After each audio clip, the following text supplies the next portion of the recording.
मई को fire fighters का आलमी दिन मनाया जाता है। 4 जनवरी 1999 को ऑस्ट्रेलिया जंगल में आग की लपेट में अलमनाक हालत में 5 फायर फाइटर्स की हलाकत की वजह से दुनिया भर में 4 मई का दिन उन फायर फाइटर्स की याद में मनाया जाता है। 2 दिसंबर 1998 में एक अलमनाक वाक़ये ने लिटोन कम्युनिटी ऑस्ट्रेलिया और दुनिया को हिला कर रख दिया।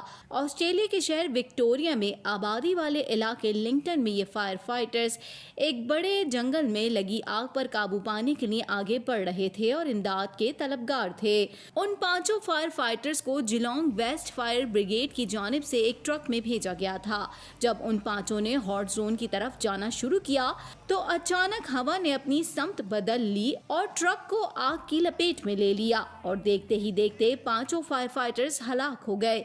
ये एक बदकिस्मत वाकया भी कहलाया जा सकता है जिसने जे एडमॉन्सन को एक बैनुल-अक़वामी तातील की तरगीब दी, जिसे इंटरनेशनल फायर फाइटर डे कहा जाता है, जो दूसरों की जानों को बचाने के लिए अपनी जानों का खतरा मोल लेते हैं।